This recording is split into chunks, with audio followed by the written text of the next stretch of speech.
Safety net hospitals, as many of you know, do more than just provide a safety net for the poor and vulnerable populations. They also provide a much broader resource for the community and for the region and for the state. It centers around probably three main functions. Number one, who we serve. Number two, how we're paid. And number three, what we do. Each of those things are, as I say, provided in many other different kinds of healthcare settings, but in a safety net hospital, they amplify in certain kinds of ways. First has to do with the access to care. The type of patients that safety net hospitals typically see deals with people who have limited financial circumstances, insurance status, or special health kinds of conditions. But beyond the medical care that they seek, there's also the social service needs, which are often very complex, which health professionals need to have not only their good clinical skills to deal with, but also this context of social service skills that go along with that. Secondarily, the payment sources that we receive, all hospitals take Medicare, all hospitals take Medicaid and commercial insurance. For safety net hospitals, typically it's a much, much higher proportion of either self-pay, which is basically uninsured, no pay, or a very high proportion of Medicaid revenue.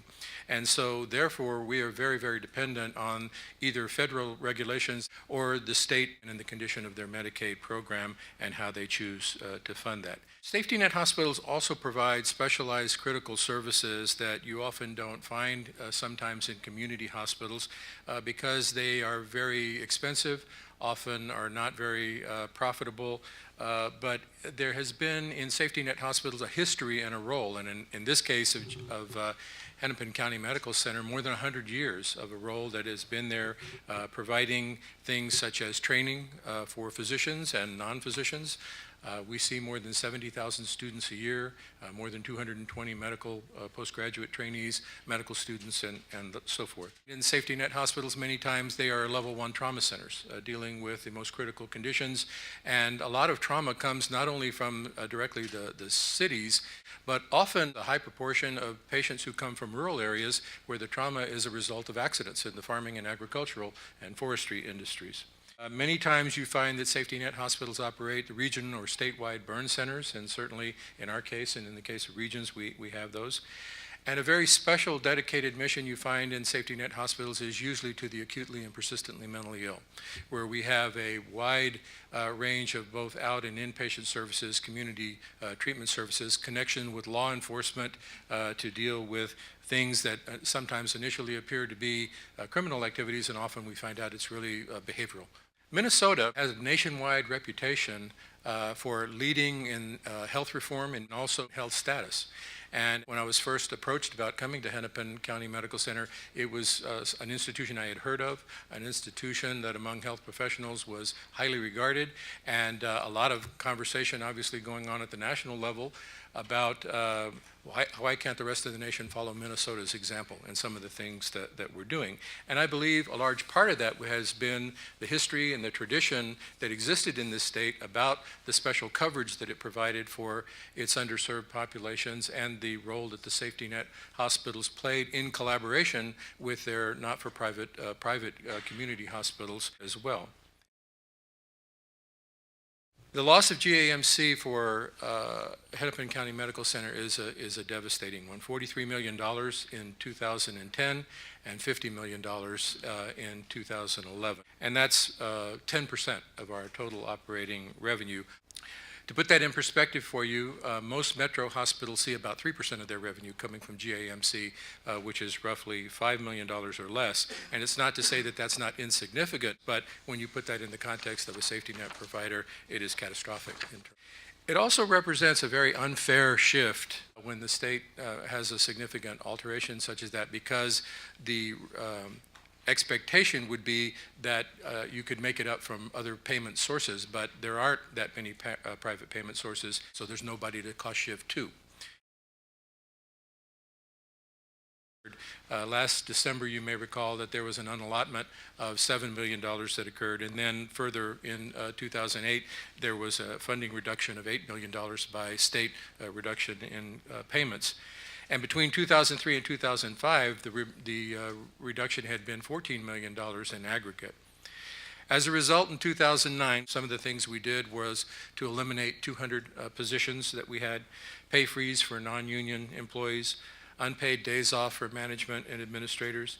We even asked our suppliers to be empathetic of the situation and consider a voluntary 3% reduction. And I'm very pleased to say that in a spirit of collaboration, we had the cooperation of quite a number of suppliers. We also had a dramatic cutback in the capital spending that we had planned for. Just to give you an example, this year the physicians presented a list in collaboration with management for $25 million of needed capital, and all we were able to fund of that was $5 million. So we're falling behind quickly in the most needed of capital items. We run a very tight ship. HCMC's volume adjusted cost increases over the last decade or so since 2003 have been below inflation, and we've absorbed tens of millions of dollars in inflationary costs through productivity improvement, operational efficiencies, but this represents a reduction on top of that capability. These are GAMC patients only. This does not include the total patient volume. Of the volume that we see, 2,500 inpatients, which 70% of their revenue coming from GAMC, more than 12,000 emergency room visits, 3,700 ambulance runs, 20,000 clinic visits, 2,600 diagnostic and lab procedures, 2,000 outpatient surgery procedures, and 7,000 various other kinds of services that were provided just to GAMC patients. And when we looked at which group would be impacted the most, it was the chronically and persistently mentally ill, at better than 22% of the total GAMC population. And it gets very scary when you hear people testifying before the county commissioners, just as you heard on the film. They're already planning sharing medicines between spouses, reducing and going on alternate days for medication, and weaning themselves off so there won't be a dramatic cut. And it just affects you as a provider to hear those kinds of things. A dramatic step that is also occurring is that we are presenting to the Hennepin County Commissioners a plan that says quite a number of outpatient visits and also pharmacy visits that we see come from residents who are outside of Hennepin County.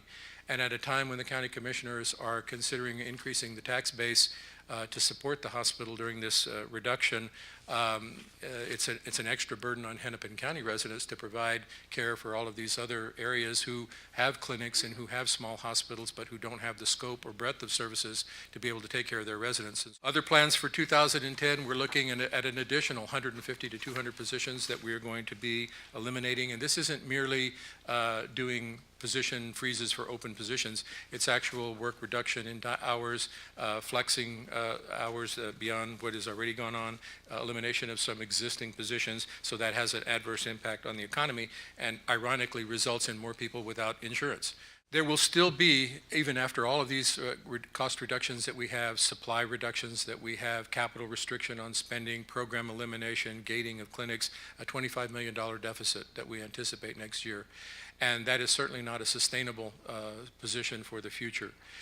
As we look to federal health reform, the earliest would appear to be 2013, so we're looking at trying to do some emergency bridge to the future of trying to keep the hospital in operation. We're also a trainer of physicians and medical supplies, so sometimes the rural counties have the impression that, okay, so this is basically a metro problem, metro ought to solve it.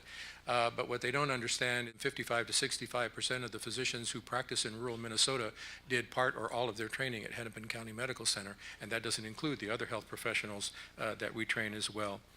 And it doesn't talk about the 127,000 poison control calls that we receive, many that come from the rural areas. It doesn't talk about the burn center patients that we receive from many of the rural areas in Minnesota. So it's a resource that is beyond metro. It's actually a statewide resource and has statewide importance. And that is beyond when we talk about things like disaster preparedness, whether it be H1N1 epidemic and the role that we played there, or 2 years ago when the bridge collapsed, having a trauma center for the response for that kind of situation. It is also kind of ironic that at a time when the rest of the nation is seeking a way to create access and to create coverage and to provide incentives toward things like medical homes, accountable care organizations, that actually in Minnesota we're going the other direction.